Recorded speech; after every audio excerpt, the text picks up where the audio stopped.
Hey, Zanita, welcome back. It's great to be with you for another week of Record Live. And we have a special program today. We're actually speaking with some of our SPD delegates all the way from St. Louis. But before we bring them up, how have you been? Have you been well? I've been well, yeah. You were making me jealous just before about what you were doing this morning. Tell us a little bit about that. Before I started work, I went for a surf, and it didn't actually look like anything amazing, but then I saw this wave and I was like, yeah, I'm gonna go out. And it was actually so good, and there was all these dolphins doing like not an actual SeaWorld show, but they were just torpedoing into the air for like a good half hour. So it was a good day. I love it. Getting out into creation in the morning, seeing dolphins, we're all jealous. But some people might be a bit jealous of the two ladies who are going to join us today. They've traveled in this time where travel has been a bit restricted. It's been a while, but they've gone all the way to St. Louis. I'll just invite them into our chat today. We're joined by Valerie and Maria from Fiji and from Sydney. I got that order mixed up. So Val's from Australia representing the Greater Sydney Conference, and Maria's from Fiji. And so we're just really grateful that you ladies have taken time out of your busy GC, your packed schedules to join us today. We have had some technical difficulties. I know it's late at night after the meetings there for you guys, so we won't take too much of your time, but we just want to thank you so much for joining us today. Thanks for having us. Thank you. Before we start, Zanita was just suggesting that we start with a bit of a rundown on what the GC is and what the GC session is. Some of us may not be as familiar as others. And so the GC is the General Conference. That's the shorthand that we use to refer to it. And it's our worldwide church headquarters. So where the Seventh-day Adventist Church is based in the US, is called the General Conference, and every 5 years there's a session. So the session is just like what might happen at your local church in a board meeting or a business meeting to determine what's going to happen for the church.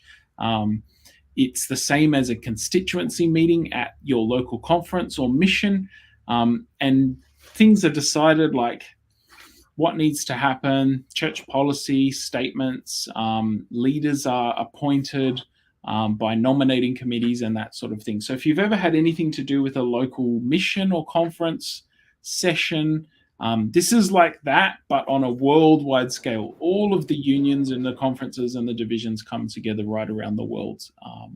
So this year, they're meeting in St. Louis in the United States, and it's been delayed because of COVID, but I guess we'll hear more about the ins and outs of this session from our special guests today. So Val and Maria, very happy to have you on today. Can you just give us, first of all, your name and your place of origin, who you're representing at the GC, and I guess a little bit about your background in the church, I guess.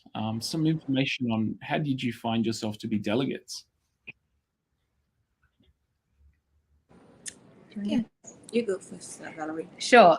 So yeah, my name is Valerie, and I currently sit on the executive committee of the Greater Sydney Conference. So a few years ago, when it was for the 2020 session, my name was kind of nominated as a youth/young adult to go to GC. And over the last few years, as there's been lots of changes, I have remained as an option to go, and I was quite happy to go. So that is how I have found myself here. So from the Greater Sydney Conference, but actually part of the SPD, the South Pacific Division, because they group us all into divisions here. So yeah, that's how I ended up being here. Okay. Well, in my case, for the last quinquennium, I was a member of the Fiji Mission Executive Committee, and it was there that my name was nominated to attend the GC. So because of the delay in the past 2 years, now that we're having it, they're still able to get us here and to have the meeting. Yeah. Yeah, awesome. So most people listening or watching probably haven't been to this kind of GC event before. Can you tell us a little bit what it's like there and what's been happening? Sure. So it is, as Jad was saying, it's the big constituency with lots of world members, and we all come together and vote on a bunch of different topics. So there's like a whole agenda. It's the things to do with amending or changing the constitution and the bylaws, church manual, any other kind of items that need to have on a world scale, have a body, like the church body, to vote on certain issues. So yeah, it's quite procedural. Do you want to add anything? Yeah, I mean, for example, when you're looking at things relating to the church manual, the constitutions and the bylaws, all of this cannot happen at the mission level or union level, division or any other conference, but it has to be brought into the general conference session, where you have a very inclusive sort of representative and discussions on this. And according to the bylaws and the constitution, it's only at the general conference level that changes can be made to these important sort of documents pertaining to the church and how the church is governed. And also the one thing as well, a lot of what we were doing, say, tonight, is that we vote in a lot of the positions, all the positions for general conference, and also for divisions, I believe, as well. So it's kind of like twofold, is that you vote in a lot of, agree to vote on a lot of, policy and protocol documents, but also voting in positions. We hear reports from the president and the treasurer and division officers about what's been happening over the last 5 years. So it's kind of very similar to what happens at like a local level, is you get lots of reports and then you do lots of voting. And I guess at a local church, we've all sat through the recommendations from the nominating committee. They've approached someone and they've been selected and accepted, and then you have to, I guess, second that motion and that sort of thing. That's so right. I guess part of it is dry. It sounds, procedural, long meetings, lots of meetings. But what does it feel like to be there, knowing that you're gathered with, I guess, Adventists from right around the world? Is it weird? Is it big? Is it like overwhelming when you first arrive and see the big stadium? Because most of these meetings happen in a back room of a church, or this is a different sort of scale. How does it feel? Well, from my case, knowing about the general conference session is, reading through the spirit of prophecy and all of that. So, just knowing the background relating to what happens at the GC session, I consider it quite a very important meeting. And obviously during Mrs. White's time, it was so important that, she also has visions relating to the events that were happening at that time. So, to me, I find it, kind of sacred and also very important, because this is sort of the body that provides the guidance and guidelines in terms of, the operational procedures. Although it may seem dry, coming in and looking at this these policies or this constitution or these certain clauses in the bylaws, but the impression that I get is that the church has order in place. It is organized in a manner that it can provide the service that it is being set up for. So as much as it may seem dry in terms of the discussion, I find it quite very helpful. I find it quite interesting. And then you hear the different views that are expressed from the representatives that are present on site and those that are, tuning in from Zoom. And it's from the various countries across the world. And I find it quite interesting. Yeah, I think similar for me. I mean, I think it's pretty cool to be in a room with people from around the world, and in all, different divisions. And yeah, it is a bit dry, but I guess we've had very good moderators who keep it entertaining as much as it can be. There's a few people that we all have come to quite love when they share the sessions. Yeah, it just makes it not lighthearted, so to speak, but just makes it kind of interesting, and they explain it, quite thoroughly, so we understand that even though it can be considered as a bit boring, like it's just policy, there is a purpose to all of it, and that really all these little decisions that might seem a bit trivial or arbitrary or a bit just like run as business, actually, in the grand scheme of things, all work together to create a framework that supports, the mission of the church. So in that sense, when you kind of sit and you hear it from that lens, you take on a different perspective, and it doesn't just become, a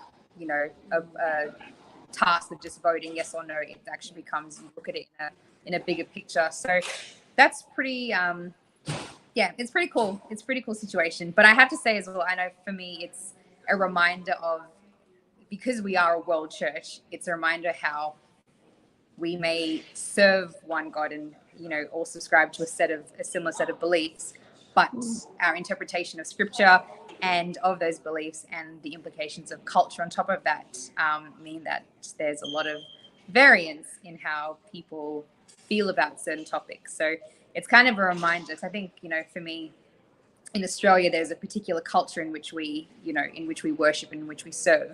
But that is very different. And I'm realizing, or reminded really, that it's very different to the rest of the world, that, operate by a different set of cultural norms and church norms. And it can be kind of confronting when something that I might believe is very different to what someone else, the core belief is the same, but the expression is very different.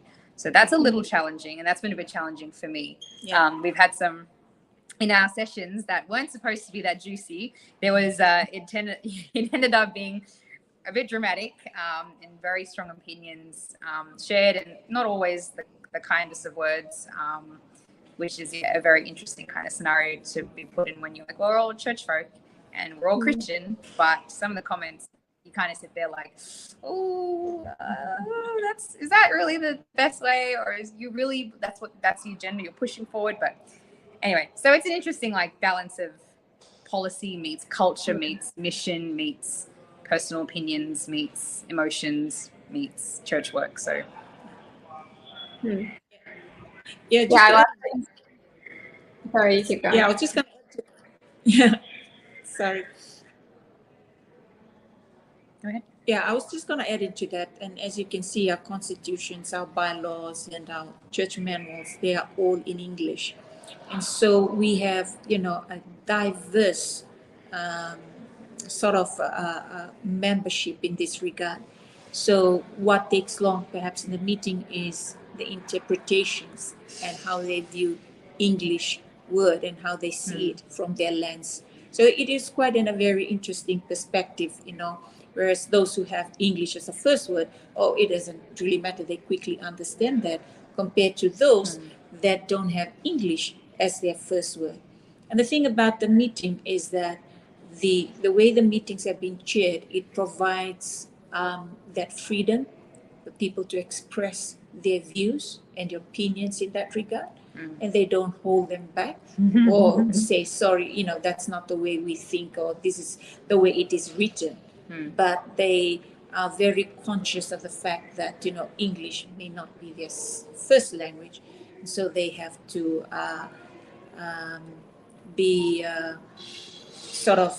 be accommodative in that regard, to try and provide further explanation in that regard. I like the point that you said, even though it's dull sometimes, there's a purpose behind why you're there, like an important purpose.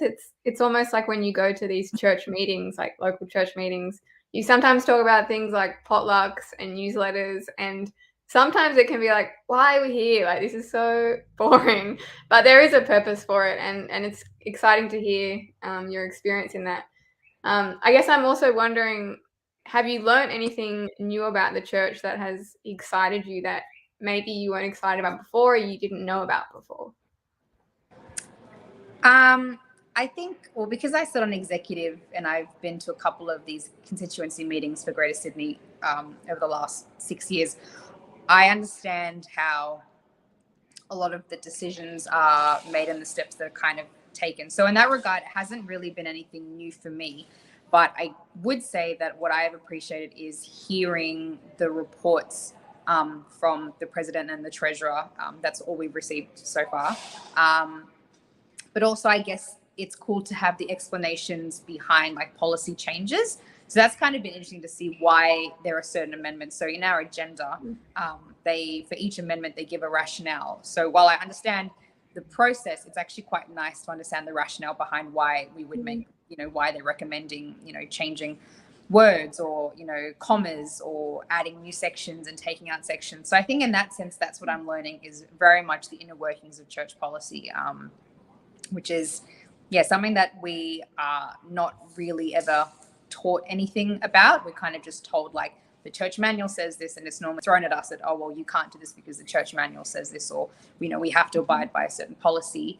So it's kind of cool to then see, to kind of go a step backwards and be like, okay, well, this is actually how policy is written, and this is why it's written in this way, and this is the rationale and the function of a particular policy, bylaw, constitution item, church manual item, that sort of stuff. So I think that's for me is kind of like the inner workings of the rationale behind it all, more than just like the process that it takes.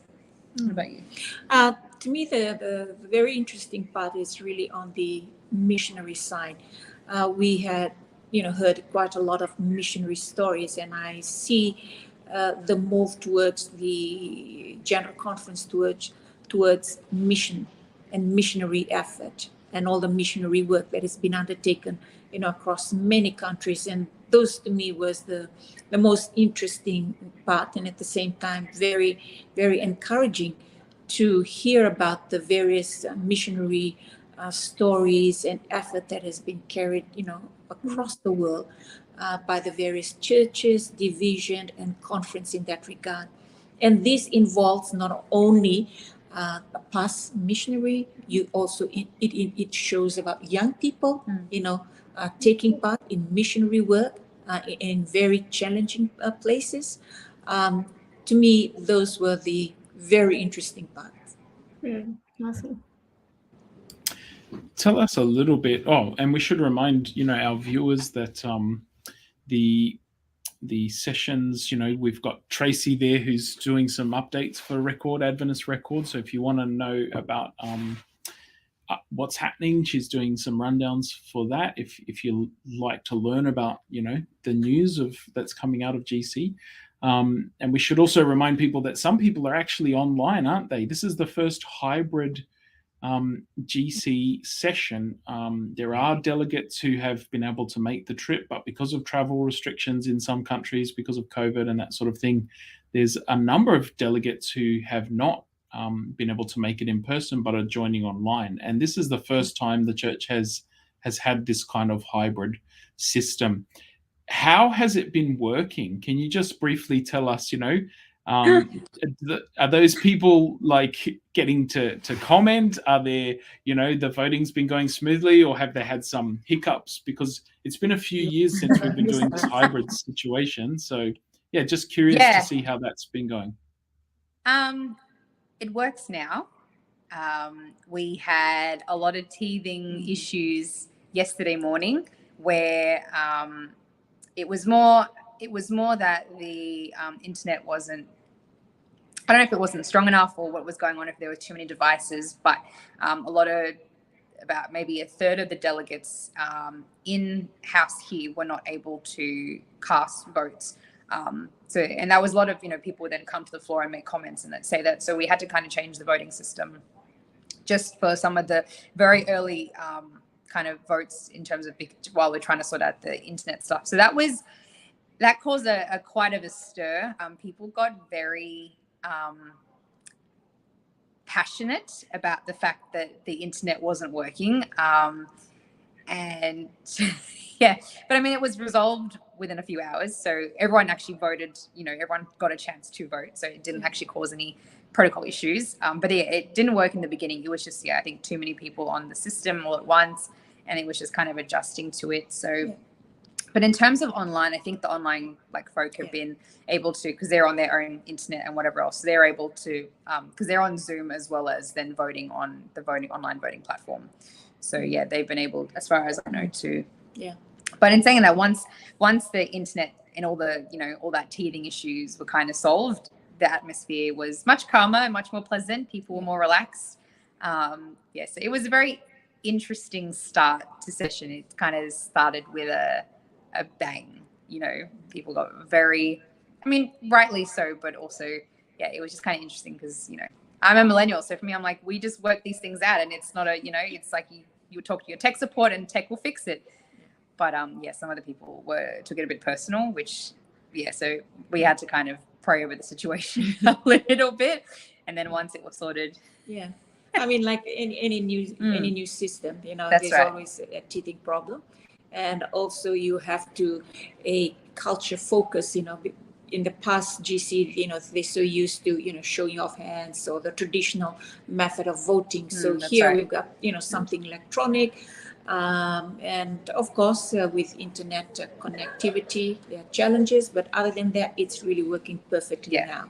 And I think people are beginning to like it because you can easily show the results in a matter of minutes, and you can really see the number of votes that have been cast and the results of the votes. It's actually very efficient. Yeah. It's a very efficient system, and I really hope they keep it, because you vote in 10 seconds, you know what I mean? And you get the vote in, they give us 2 to 3 minutes to vote, and then after that the results are there within 15 seconds. So it's a much more an accurate way. You actually get to see what percentage of the delegates, we get to see what percentage of the delegates are voting yes or no, and they're able to keep track of how many delegates are voting, not who is voting what. It's anonymous. But I think it's a more accurate way of, and also transparency for us. For us voting. Yeah, that's for sure. It sounds a lot more efficient than putting your vote on a piece of paper and then having people count it one by one. Yeah, that's right. That's right.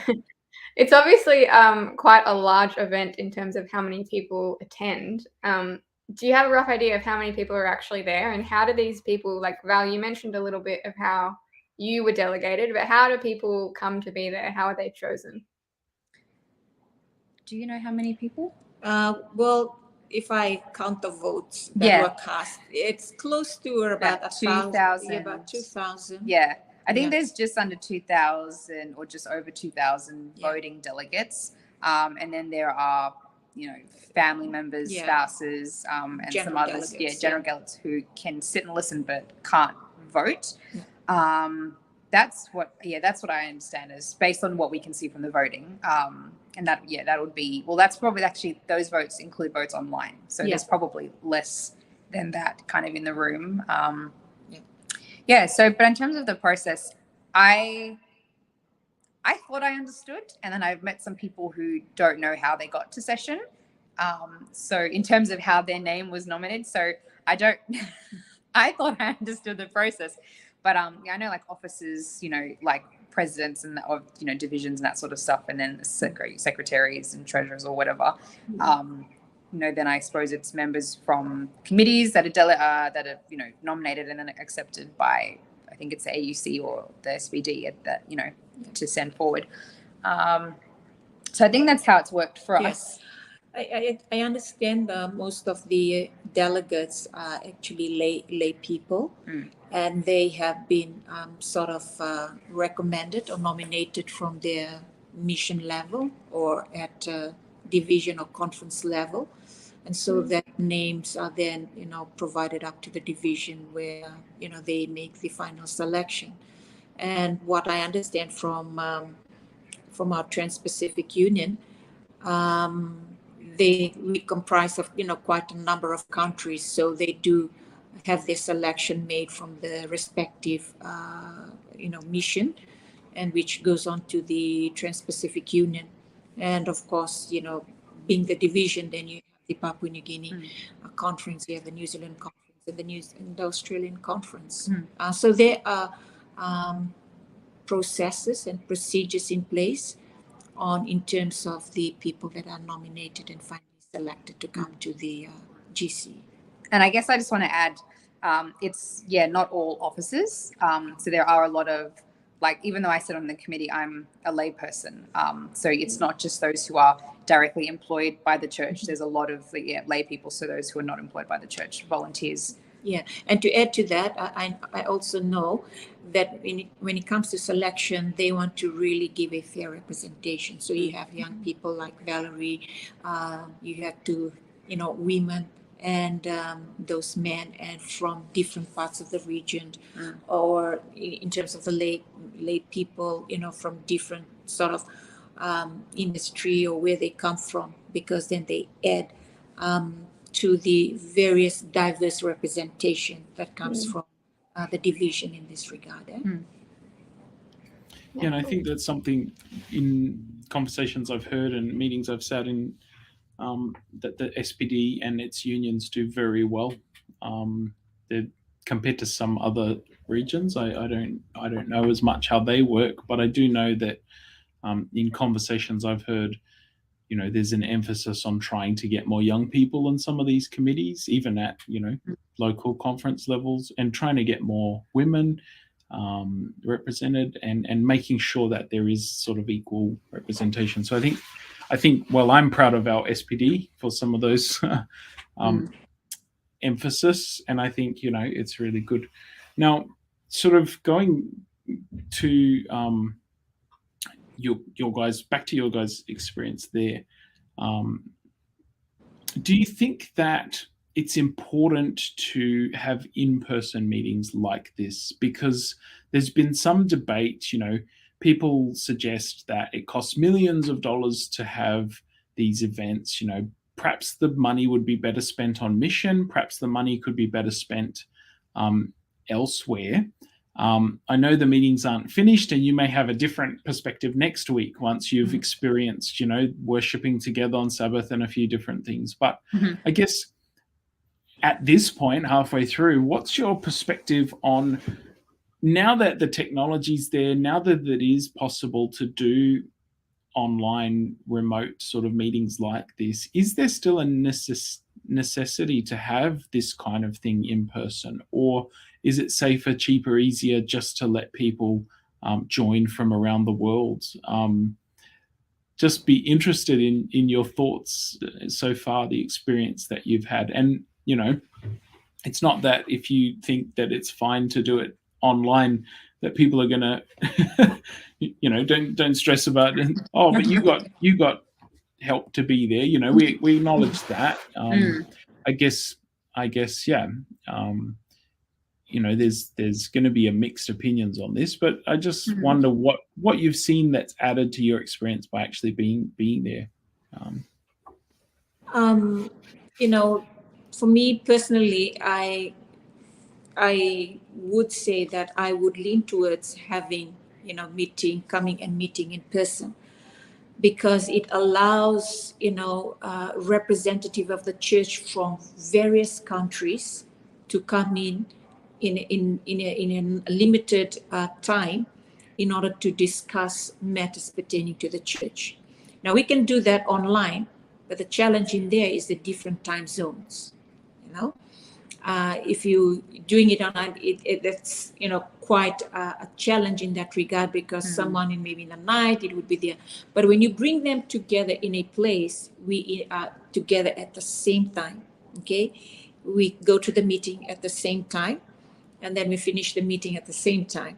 Versus when you are online. Also, when you're online, it gives you the opportunity to talk to a person physically.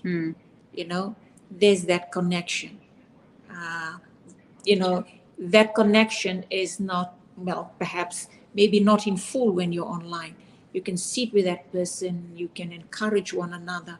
And when you hear of the different mission story, there's an opportunity to meet up at that point in time. You may not have that luxury when you are connecting via Zoom in a very big way in that regard. So there's certain things, or there's limitation when you do it online versus when you are in a GC session like this. Yeah, I would agree. I think there is, while it would be, I don't want to say easier online, because online presents a whole set of different challenges. Talking about time zone, I don't know if there's a platform that would allow thousands of people to not just listen to something, but have an opportunity to be actively, actively part of it. And how do you kind of control or facilitate? That's a better word. How do you facilitate people who want to speak, and then there's voting and asking questions. But I think in person, there is a beauty about being in person. There is a beauty about being together in the room with, even though you sit with your divisions. I mean, you could sit anywhere if you wanted to, but they do sit us, in our divisions. There's just first of all, it's nice to be in long meetings in person with someone else. You know what I mean? Like if I had to sit on these meetings by myself that go, we start at 8 a.m. and we finish at 9:30 today p.m. That's really difficult to engage and to stay engaged. And considering that you're voting on so many different things, and it can be quite, dry after a little while, I think there's just a beauty about doing it with people. Mm-hmm. But I feel like there's an energy in the room. So I feel like when someone makes a controversial statement, there's a reaction from the body, or when someone, makes a statement that everyone, agrees with, the energy kind of shifts, and that helps you connect with, with each other. Like even today, for example, we had Dr. Ella Simmons was chairing one of the sessions, and one of the delegates got up and just made a comment to affirm her for her role, as she's been the first vice president of the General Conference.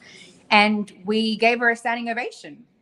She's retiring. So, that sort of stuff that kind of affirmation would be lost if you are simply just a screen in a room somewhere.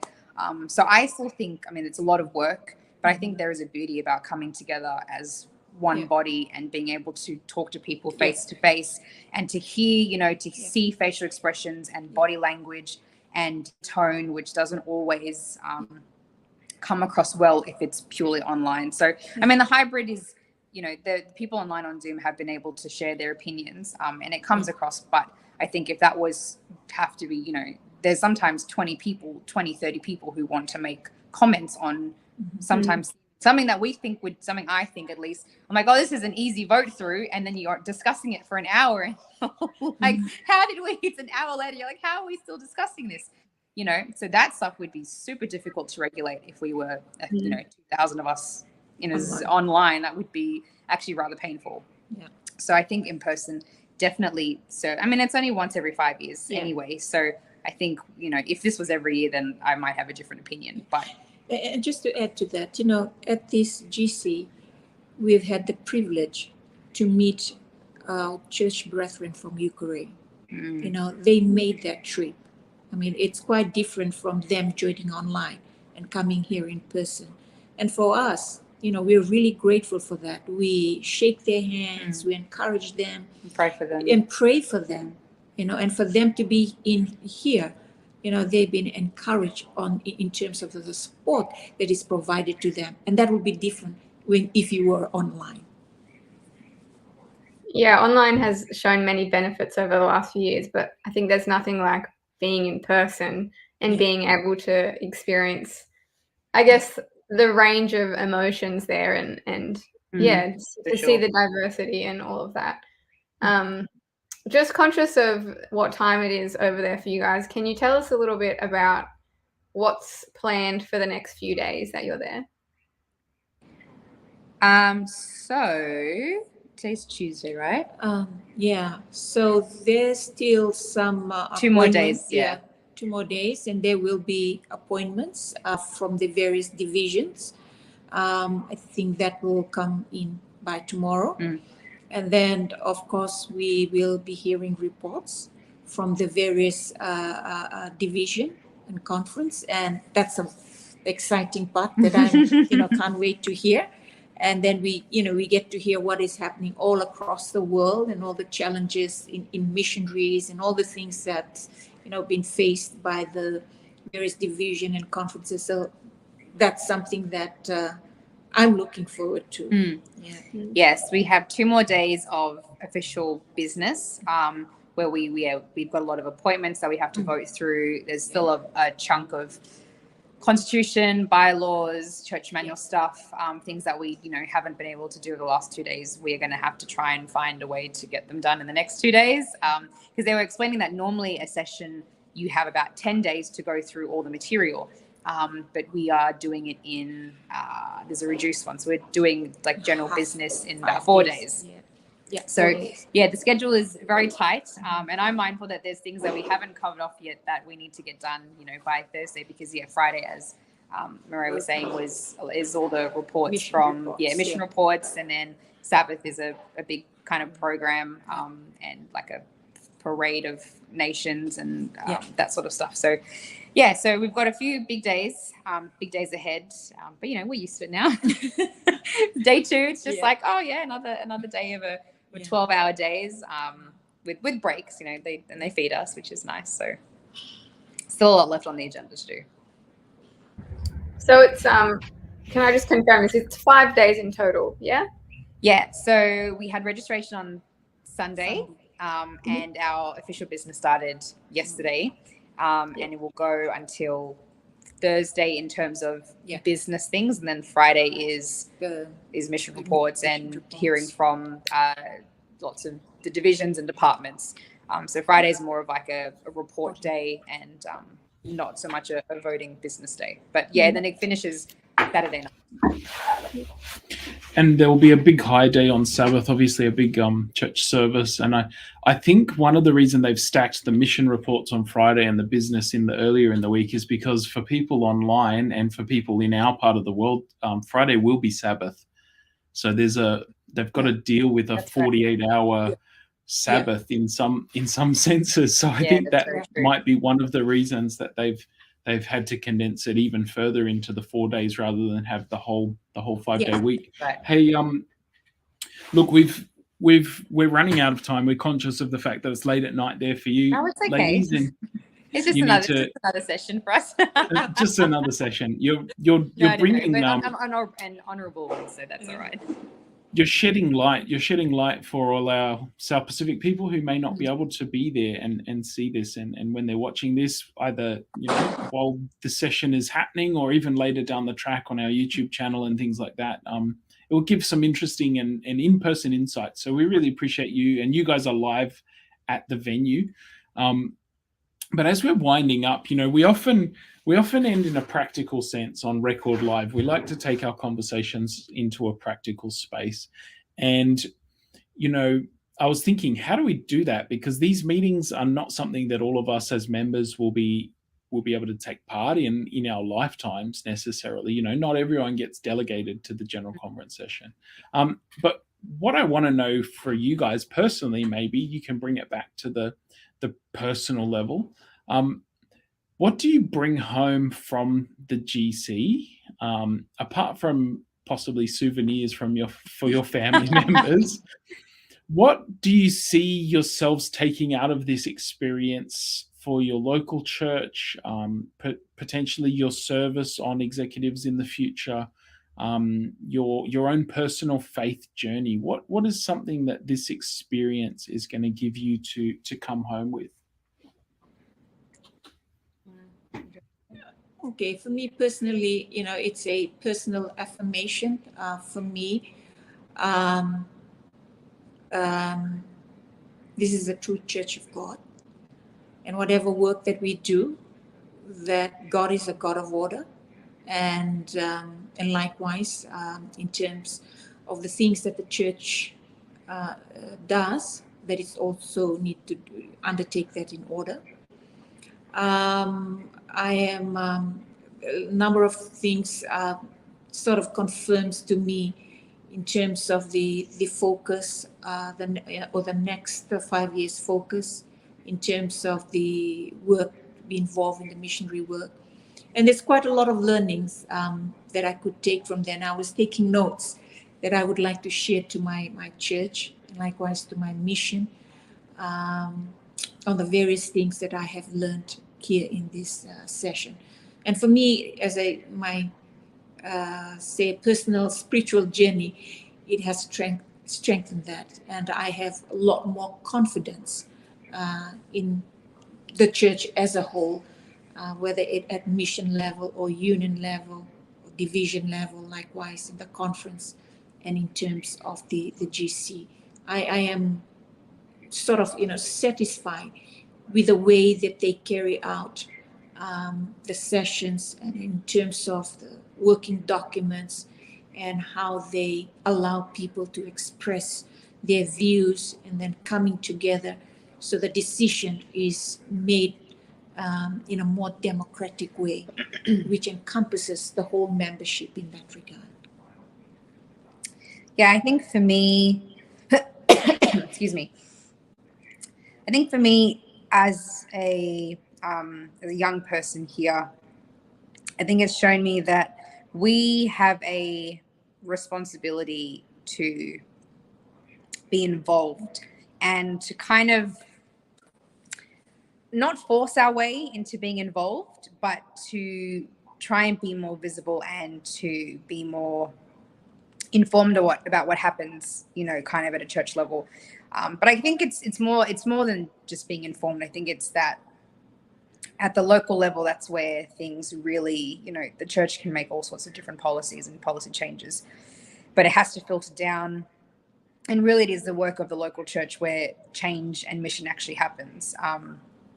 We can be jaded about what happens, if they don't, vote the way that we think it's a vote needs to be voted, whatever else. But I think it really just comes down to, at the end of the day, it's what the local church does, which is really what matters, because everything, and this is what I'm understanding, is that what happens here is supposed to enable really the chain that goes all the way down to the local church. And that's where people are ministering and sharing and teaching and preaching. And then it's kind of into the next generation of how do young people get involved, so that maybe one day they can come and be a GC delegate or, attend a GC. But really it's that, it's kind of like twofold. It's like, one, how do young people get involved more and have a better, because we're the minority here. There are, in SPD, there are a couple of us young adults, and I've seen a few from other divisions, but it's not as, and people are quite happy to see us here, and they are quite excited to see young people here, and that there's young people involved in that kind of delegate space. But we are far outnumbered, and we are the minority. So I think it's kind of like, we like to talk a lot about young people being involved and the young people being engaged, and how do we get young people and that sort of stuff. But it really does start from the local church. Like, that's where lives are changed. That's where youth get involved. That's where, all of that kind of starts. And I feel like it's, if we're looking at it from like a top-down approach, I think we've missed the point, and I think it's not the function of the general conference. I don't really believe is just I think it's there to serve the local church, not vice versa. Because at the end of the day, they're kind of the overseeing and overarching body, but the local church is where things are. So that's kind of my bit when I want to get home is, when I get home is more about, how do we at the local church level, keep moving forward and get young people involved and get them informed, and get them to be in a space to contribute. Because it's one thing to say we want them to contribute, but it's another space for them to actually listen to us, or for us to even be in a space to be listened to. And it's kind of eye-opening just to see that, there really aren't that many. Because I was kind of wondering before I came here, like, a lot of people were making a big deal about me being here at GC, as a young person. And I kind of could understand, but now that I'm here, I really see it, because there's a handful of us. And we I don't even know how many young people here, but when you look around the room, yeah. So anyway, so it's kind of, twofold, but it's just a reminder that local church is really where, like, stuff happens, it's where the magic happens, and it's where the spirit moves out all throughout. But in particular, the local church and local missions, not just churches, but, schools, universities, the medical centers, the lifestyle centers, all things that they've been sharing about. Or anything at that local level is really what is the driving force behind what we do. And what we're here to do this week, I believe, is just to empower and to facilitate and to make it more efficient and to put in the framework to enable that. And if we flipped it around the other way, then we've missed the point. I think. So that's kind of my little takeaway and what I want to do when I get home. Yeah, it's a good point. I think whatever happens at these things, there's decisions that are made that people are happy with, and then there's decisions that are made that people maybe aren't so happy about. But like you said, the magic happens in the local church most of all, and whatever decisions are made, whether we like them or not, we can still have an impact in our communities and in the lives of the people around us. So that's a good point. Is there anything, before we finish this conversation with you guys, is there anything else that you would like to share or leave us with? I think I've kind of said, like, it's been an interesting experience. And yeah, it's a reminder again, you know, like I was saying, of how different I think particularly the Australian context is to the rest of the world. And I know that it's very frustrating for many Australians because we have a different opinion on a few things compared to the rest of the world. We have different opinions on who should be voted, what should be voted, you know, who should be ordained, that sort of stuff. That is quite different to the rest of the church. And I think even for me, like, I get quite frustrated because I have strong kind of opinions on certain things that are vastly different. So I think it's a reminder, just to the Australian community that, you know, not to be jaded or to be, not to let that hamper or affect how you show Jesus to the people around you. It's disappointing, you know, like, it can be very disappointing. It can be really, you know, to sit in conversations, and, you know, we've had a few things about the role of women. You know, it wasn't really on the agenda, and the conversations kind of veered towards it before being, you know, put in its place for not being actual point of order. So it's kind of hard to sit there and to hear, you know, beliefs that I have come to think are not, you know, but that's my personal, you know what I mean? So it's when you're sitting there and you're hearing someone talking about the role of women, for example, which is not what I, you know, they're describing something I don't agree with, it's challenging and it's very confronting. And, you know, even last night I left kind of feeling a bit disheartened, perhaps, at just in how I pictured it going one way, and obviously it's going a very different way. And you know, just in terms of the conversation, realizing that we are not on the same page about a lot of things based on cultural differences and interpretation of scripture and whatever. There's a vast variety of different reasons. But yes, I think so. I had to kind of check myself and be like, not coming into today with an upset mindset, or thinking that as a, you know, what I vote doesn't matter because I'm different to other people or whatever it might be. So yeah, that's kind of one of my thoughts that I've been wrestling with today, is that just because we think differently, it shouldn't stop us from doing what we need to do at the end of the day. And, you know, letting God deal with stuff like that, you know, letting God and the Spirit, like, the Spirit moves and the Spirit will sort it out. What I need to do is just keep doing, you know, the day-to-day, the mission, the sharing of Jesus, you know, working on myself and my walk with Christ, and letting that lead me, not, you know, otherwise you can get very jaded and disheartened, and I've seen that from, you know, a lot of young people my age, where they see, you know, things in the church that they don't agree with. And unfortunately, not saying that they're not right in any sense, because they are, you know, we are entitled to live out our lives and our beliefs and our expressions of that how we choose. But it's hard to see, you know, points like that. And I understand, you know what I mean? It's a tricky space to be in. But I guess mine is more of just a reminder that it's far bigger. Like, this is far bigger than us in terms of the mission. It's more than what we decide in this room as a body. It's, you know, people, interpersonal things. That's the driver. So not to be disheartened by decisions that don't go your way. It's about accepting that diversity, and then you have to work in unity with the Spirit.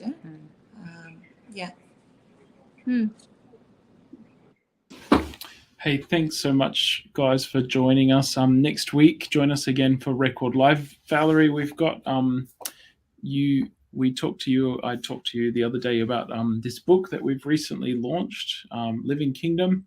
Record has put out a selection of Jesus parables by contemporary young authors. Valerie's one of those, and so we thank you for writing for us, Valerie, and we thank you. So when you get home from GC, that will be a present sort of waiting for you to come home to. That's great. So yeah, very exciting. But thank you both for just sharing your perspectives, and thank you for your honesty and I think not everything in our lives always goes our own way, but I like your point, Valerie, about focusing on the mission of the church and actually coming home to look at ways that we can all get involved in a grassroots missionary effort, regardless of some of the other things that are happening. So yeah, good thoughts to leave us with. But yeah, we thank you and enjoy your rest. Hopefully you get some tonight with the jet lag not playing up too much, and ready for another full day of meetings tomorrow. Thank you. Thanks for having us. Yeah, thank you guys. I hope you get to enjoy America. Yeah. Bless you both, and safe travels back. And remember, the SPD is the best division in the World Church. So enjoy getting to know your SPD friends and colleagues, your church family from back home, because that's one of the best things I found at the GC that I attended, was just hanging out with my SPD family. So yeah, really appreciate you joining our broader Record family today. And we'll see you all next week if you're jumping on Record Live.